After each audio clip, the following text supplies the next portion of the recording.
the intent of the press conference is to discuss a few of these things, and just to make very clear,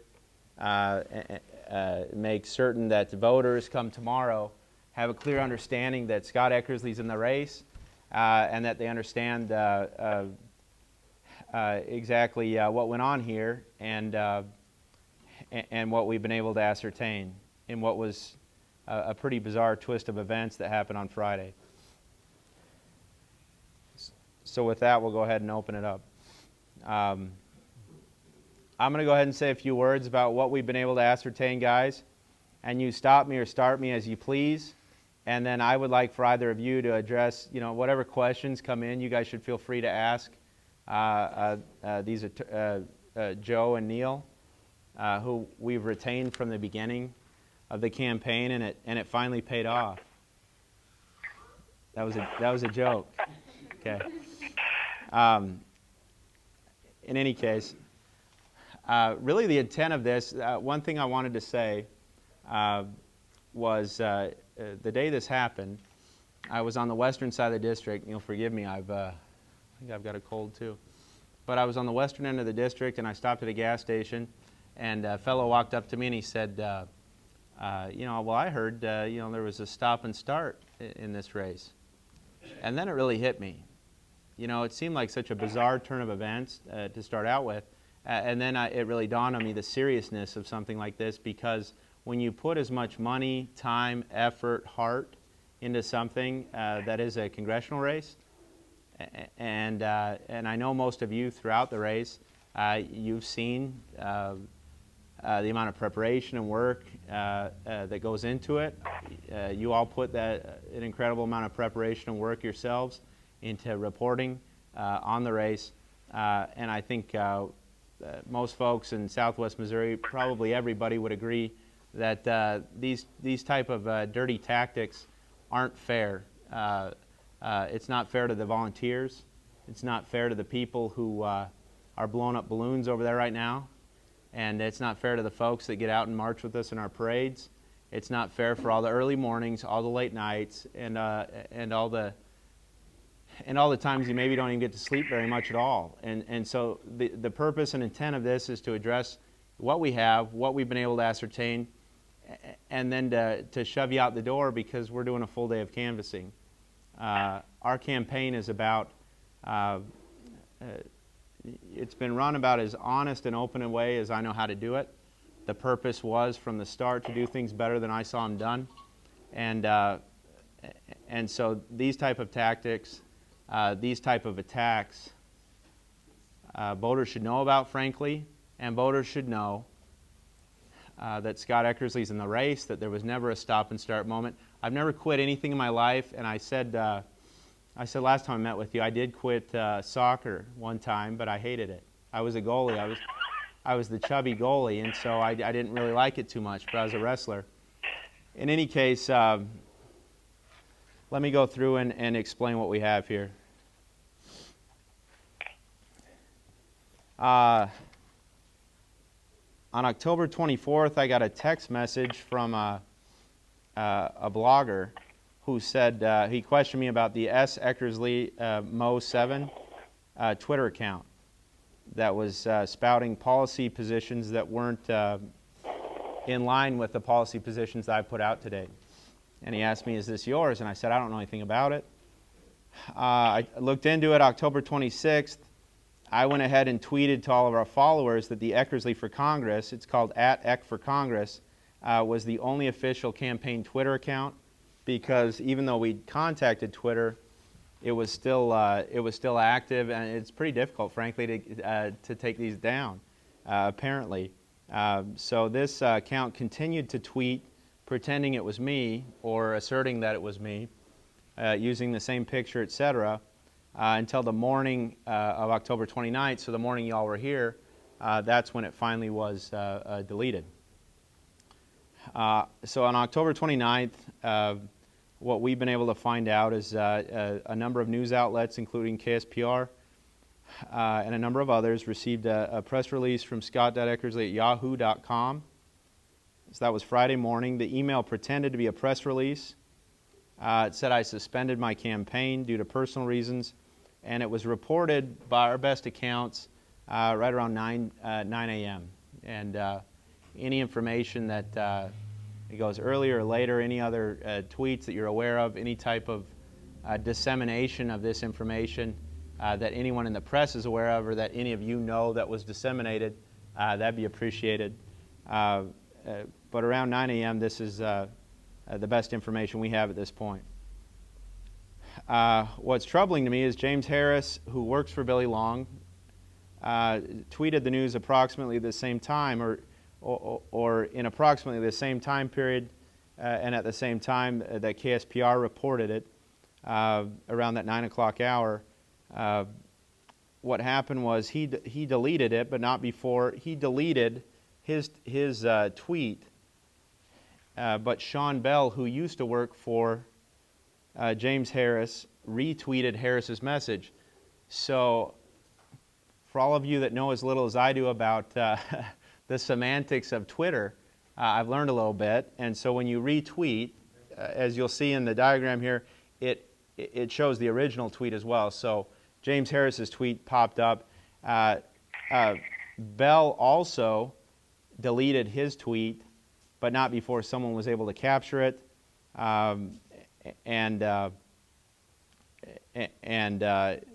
Bell later attempted to contact local media outlets, asking them to take his name out of the story. We put our great deputy campaign manager over technology. Frankly, the only one in here who knows anything about the technological aspects of how to run this office, Aries Chan. She took a look at the header file over at Color 10. In the original fraudulent email, the IP address of the email tracked back to an ISP in Glendale Heights, Illinois, which is near Addison, Illinois. And then she and some others started looking at the individuals who were following the fake Twitter account, thinking that might be a good lead. And it turns out they were right. I was on the Western. I can't take credit for any of this because I was in the Osho and Joplin. But turns out one of the individuals who was, quote, following in the Twitter terminology, the fake Eckersley Twitter account is a man named Patrick J. Binning. And Binning is currently living near Addison, Illinois, where he runs a political consulting company called Lakefront Strategies. Binning is the CEO, according to his website and LinkedIn profile, both of which have now been deleted. You cannot reach either of those two things at this point. However, both the, and I should mention that the Lakefront Strategy Twitter account has also now been deleted. As was the fake Eckersley Twitter account.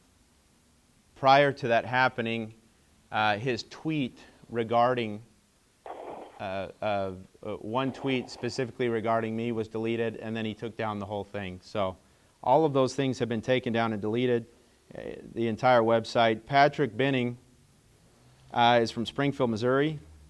Like I said, I can't take credit for this, but it was, I think it was, the quick research was very helpful. He attended Greenwood Lab Prep, and that's, I know it as Greenwood, but I guess it's called a laboratory or preparatory school of some sort. But he attended Greenwood. He's from Springfield.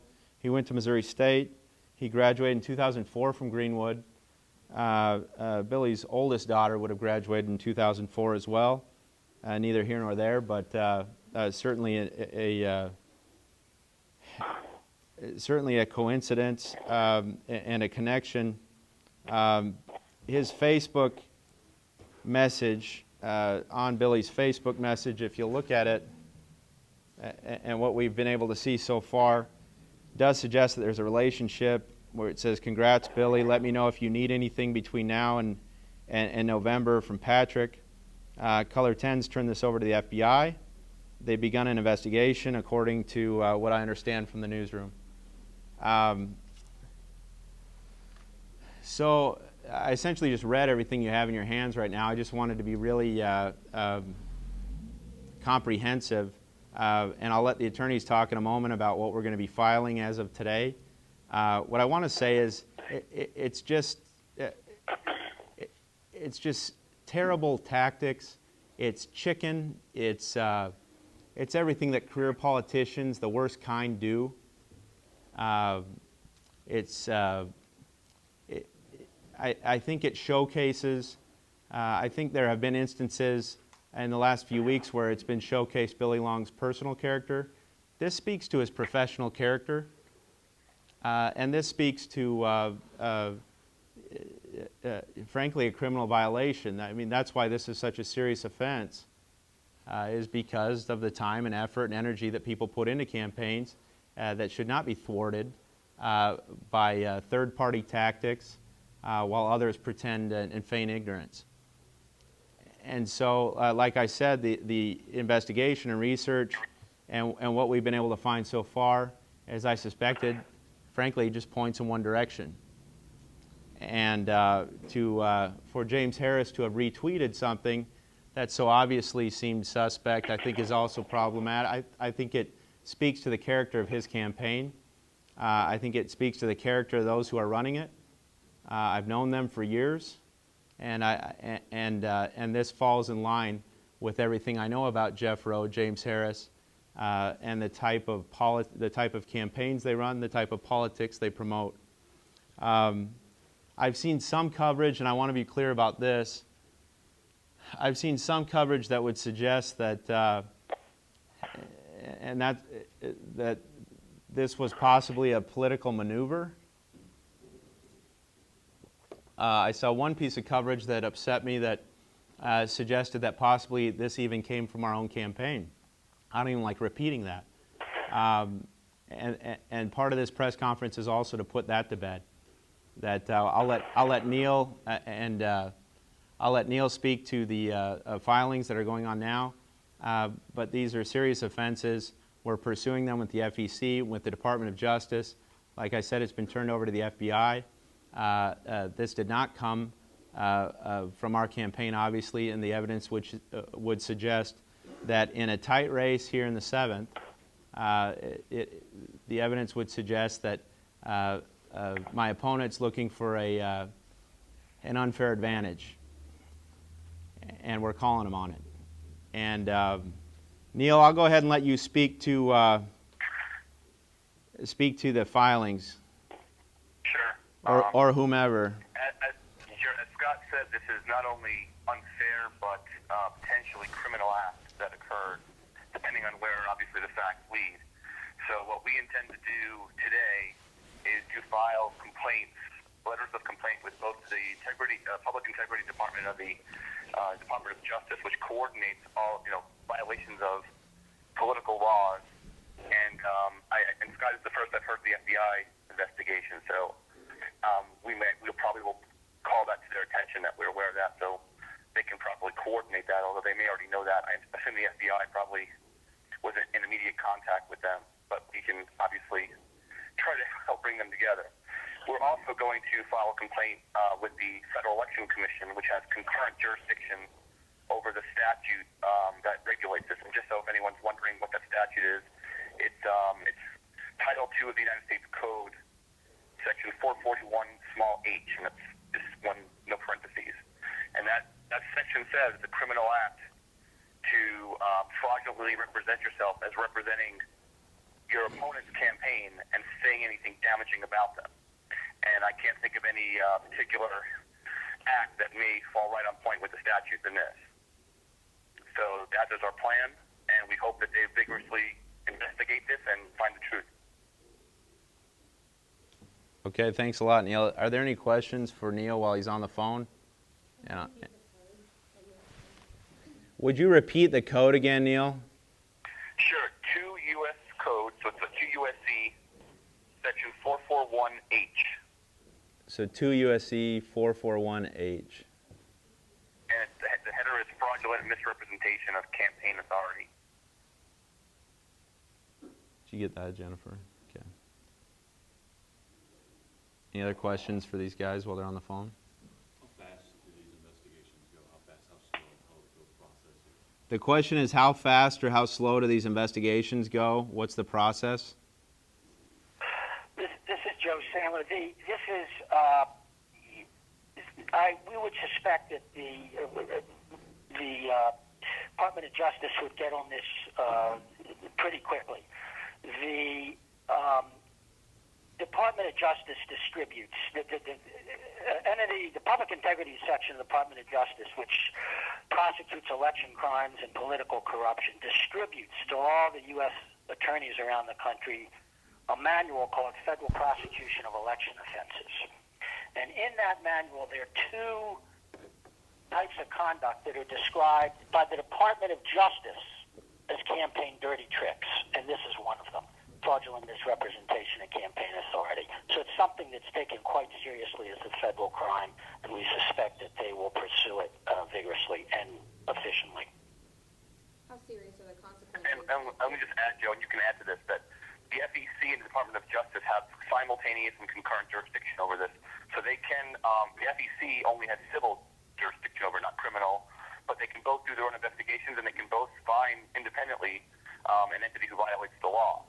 Now, the Federal Election Commission doesn't move or have the ability to move as fast as the Department of Justice, but again, they don't have criminal enforcement options here. Would that be subpoena power? They both have subpoena power. Is that right? What was your question? How severe can the consequences to that be? The question is how severe could the consequences to that be? Well, I'll speak to the criminal side on that. The statute provides that an individual violating this law can be fined up to $100,000, and an organization who finds to be criminally violated this law can be fined up to $200,000. And potentially also, in addition to that, there's a possible criminal sentence of 1 year in jail. Is that 1 year? Well, if it's found, again, that partly this determines on how much money is involved or at stake here, but there is definitely the possibility of prosecution of this as a felony carrying up to 5 years in jail. Right. We don't know about how much money was spent, but that's also part of the sentencing guidelines. The numbers that I gave you assumed the least amount spent on this, but the numbers could go higher. I'm sorry, did he say that depends, the charges of felony depend on how much money was spent? The question is, do the charges, is there a criminal aspect that depends on how much money is spent, or is... No, it's a federal crime no matter what. The sentence could depend on the Right. amount of money that's been spent.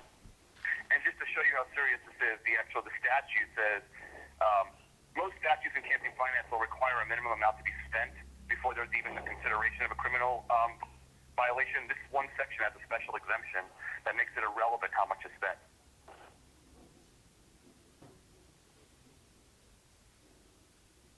Are you talking about how much is spent to stop, to investigate it, or how much the guy who sent the email spent money spent on whose side?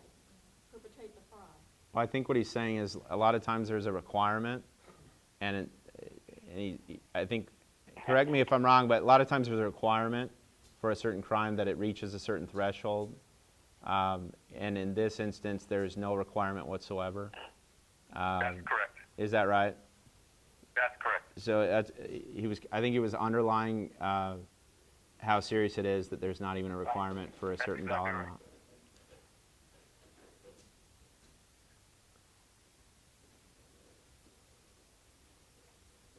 So the possible sentence is up to 5 years? The question is the possible sentence up to 5 years?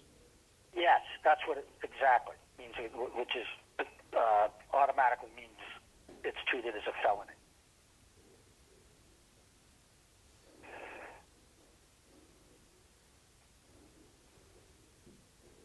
Can you say, do you know how many people were following the fake Twitter accounts that you investigated? I frankly don't know.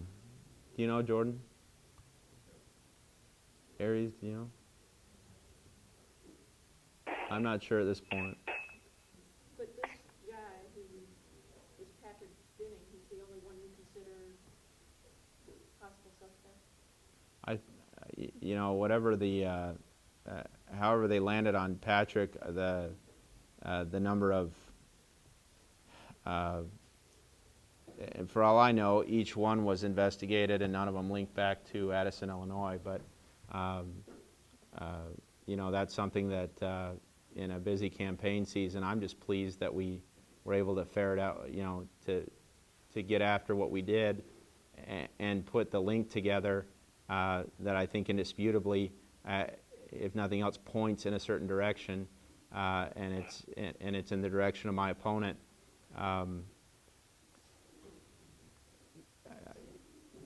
So I'm not exactly sure exactly how many people were following it, and you know, that's probably a good question for the fellow that deleted the account.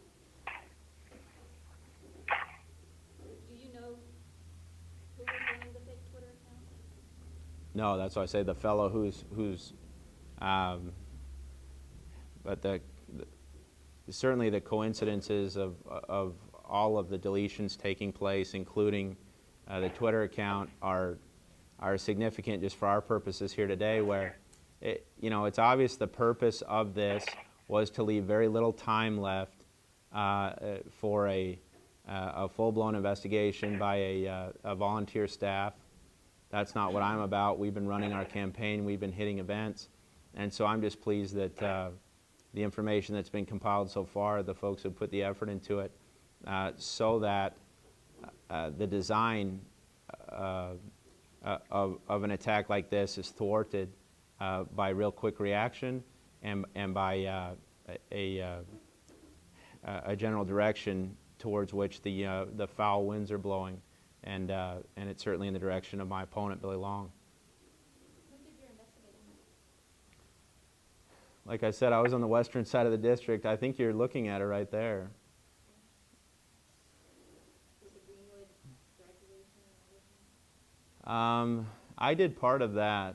You know, it was just, I think it was stuff that was put online. Clay Bowler is another one who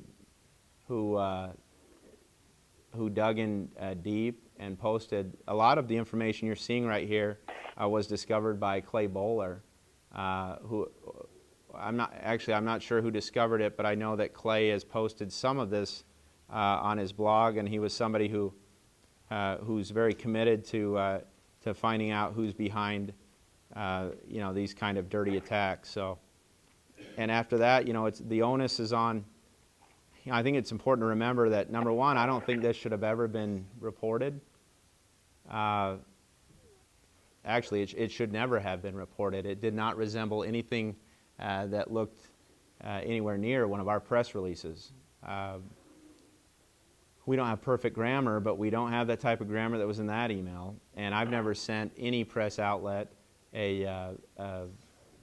a press release that looked even close to that. My own personal email accounts, I've never sent a press release, and so you know, I think that should have been a red flag. I know a lot of times, you know, reporters that get pretty anxious to want to break something, but in the process, you know, there can be some injury, and so, you know, I'm relying on the press to correct that injury because of the responses and because of the danger of diminishing the amount of work, the amount of effort, the amount of money, and the amount of time we put into this campaign.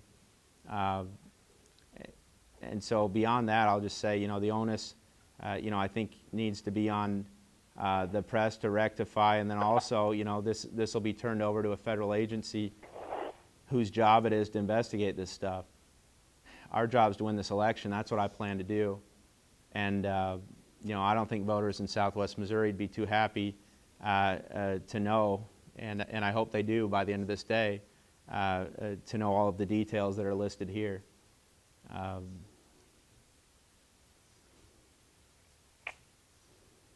Is this going to be something you pursue regardless of the outcome tomorrow? Well, once it's turned over and filed, it really is something that I'm not pursuing. The FBI pursues it. The Department of Justice pursues it. The FEC pursues it. And that's the way it should be. You know, these are departments that are set up to try and ensure fairness and equality in elections, and to try to ensure that there's a certain level of conformity in terms of the rules put in place. without that, you get something that looks like this right now, where on the day before the election we're holding a press conference rather than over at the senior center shaking hands, or in McDonald down in Pineville where I was supposed to be. And so, but certainly we'll pursue. I think that I have every interest in pursuing this. But it'll be something where these agencies will take over and hopefully add to whatever research has been done thus far, and connect the dots and hold those people accountable who've chosen to violate the law and injure a race. About connecting the dots here, how would you describe this relationship, the way that you connected Vinny to Long's campaign? Would you consider this a solid link, or would you consider this a stretch? How would you classify this? I think I'd let it stand as what it is. And here's a fellow who's erasing every trace of himself, apparently, or his company right now, or somebody is. Here's a fellow who was erasing specific tweets and then erased the entire account that was commenting on my fake Twitter account. That disappeared the same time as the email showed up. And on top of it, you have the email being traced back to right where this fellow lives, and then with a connection to Springfield, Greenwood, Missouri State, and hardcore Republican politics, which is the his record in school, and by some accounts, very fanatic right-wing politics, even when he was in high school. So there are certain reports. I think it just very clearly and obviously points in the direction of Billy Long, engaging in unfair behavior, and I'm disappointed. And I'm angry, and I'm angry for all the folks out there working so hard for us that might have one more hurdle to jump over in order to really reach voters. And so, yeah, I think the communications that have gone back and forth between this individual and Billy Long, and the fact that James Harris and his associates promoted this, number one, so quickly, and number two, would promote something like this and then try to cover their tracks by deleting it. Their actions definitely signal something that these folks on the federal level will be able to investigate. But it doesn't look good. Did you or anybody else from your campaign ever actually get a comment from Mr. Benny? No. Have you met Mr. Benning before? No. Is Benning related to the Harris Company at all? Did he ever work for them, or? I have no idea. I don't know. So you just know Benning was following the fake Twitter account. We don't know yet who put up that fake Twitter account. Yeah, we don't know yet who put up the fake Twitter account. What we know is the email tracks back to where Benning lives and where he operates his political consulting firm, all of which has now been erased. In terms of their website, his LinkedIn profile, coincidentally at the same time, his company's Twitter account was erased as well, which was used to comment on the fake Twitter account. And then the Twitter account was erased in a matter of a short period of time. Everything went under, was erased, and James Harris followed suit. So fortunately, for the retweet, we're able to see that James was promoting this. And I know that Billy was putting out calls as well as early as a little after 9 o'clock, promoting the same thing to folks. Billy himself was calling people, saying that you dropped out? Yeah, a mutual friend. And that was as of 9:09 a.m. And so, I just want to make it really clear, I'm in the race. I plan to win this race. And you know, I think it's more important now than ever for a campaign to show its character. I think he's shown his personal character. I think he's shown his professional character. And I'd pose the question to Southwest Missouri, is this your congressman? And so I'm encouraging folks to look real carefully at the two campaigns, decide carefully before they cast a vote, because I'm the only independent voice in this race who's pushed back when government's gone too far. And I am the guy who's willing to lay down in traffic for the interests of this district, for these 10 counties. And you know, most importantly, Southwest Missouri doesn't need a congressman who's going to embarrass them in D.C., who's going to skirt the rules, who's going to play by his own rules. And that I can promise you that I'll be a representative who represents the morals and values of Southwest Missouri. And I don't believe that my opponent can say that. Scott, let's say hypothetically, the election tomorrow goes against you. What recourse do you have besides criminal? Well, I just plan on winning. So, I mean, honest to goodness, I think we win this election tomorrow. And I think at the end of the day, truth comes out. True colors usually pop out. The more that folks are exposed, you kind of see what they're made of. But you're limited very quick here. I mean, just a matter of hours. That's why I'm counting on y'all. That's why I'm counting on y'all to get the message out as quickly as and as virally, if that's a word, as the original story went out. I'd like to see the retraction and follow-up go out to make sure that folks know this. And on top of it, I'd like folks to know this information. Let them come to whatever conclusion they may. I think most reasonable minds will conclude, as I do, that all signs point to Billy Long. And hot diggity dog isn't something I think a federal investigator is going to accept as an answer. We'll take one more question. How about, do you see any relation between this fake attempt at saying that you canceled your campaign and your recent campaign ads with Jennifer Case and accusing Billy Long of the different things mentioned in that ad?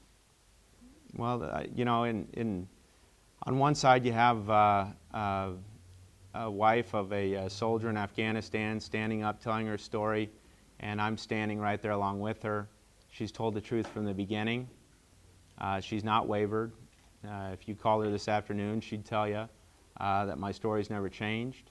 The number of things that she outlined in her letter have all, you know, as time has gone on, as further people have come forward, she's seen those things. She has also had witness of them. And her letter, if you read it, it really speaks to, and it's carefully worded so as not to overstate what her position is. She saw what she saw. She heard what she heard. And you know, I'm not here to say one way or another that I saw him or heard him, because I didn't. I'm just telling you, as sure as the sky's blue, Jennifer Case is telling the truth. I believe her, and I think anybody who'd have the opportunity to sit down and talk with her would come to the same conclusion. So, you know, it's something where I really applaud Jennifer. I applaud what Robert has done, a young man who lost his job coincidentally last week after that story ran. And I applaud Noel for coming forward as well. These are people with a lot of character, a lot of integrity. There are others as well. I talked to one fellow on the phone who wanted to, who frankly just didn't have the courage, and I think in part by the way these whistleblowers were treated. I think that really dampened others' willingness to come forward. Now I know some are still contemplating. This election is about jobs, though. I'm committed. I believe that we can drop the unemployment rate 2 points in the next 2 years. That's what I'm committed to doing. I'm committed to bringing federal tax dollars back home, period. I've taken a pledge to reform and fix what's wrong with the transparency on the earmarked on the federal appropriation system without penalizing our district.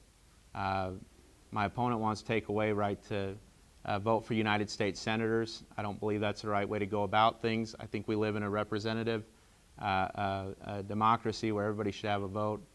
And at the end of the day, you know, I think seniors need to have the confidence that whatever promises we make to them, we keep. And that's really been the theme, and that's why, you know, we're making it the theme from start to finish in this campaign, that character is what counts. Because character means jobs, because character means bringing federal tax dollars home. Character means substantive problem solving versus rhetoric and spin. And that's exactly what our campaign's about. I think you can tell a lot about the success of a legislator based on his personal and professional character. It's what you do when folks aren't looking. It's what you're willing to do and sacrifice for the good of the whole. That's what's missing in this country right now, in my opinion, my humble opinion. And my 2.5 years suggested to me that the number of folks committed to real representation, to putting the public first, ahead of a party, ahead of special interests. You know, for all the talk about the bailout, I've got an opponent who's taking a lot of money from bailout companies right now who have yet to pay back the American public all that they owe us. And so, you know, I think that there is a clear decision tomorrow. And to your question, I think we come out a winner tomorrow, and I think it's a good choice for Southwest Missouri. I think it's our opportunity to shine. I also think that any alternative to that leads to the opposite result. There's an incredible opportunity to be embarrassed and for us to be ashamed of the person we've nominated and elected to go represent our neck of the woods. And that's something that I think voters will see, and frankly, that's why I'm predicting the win.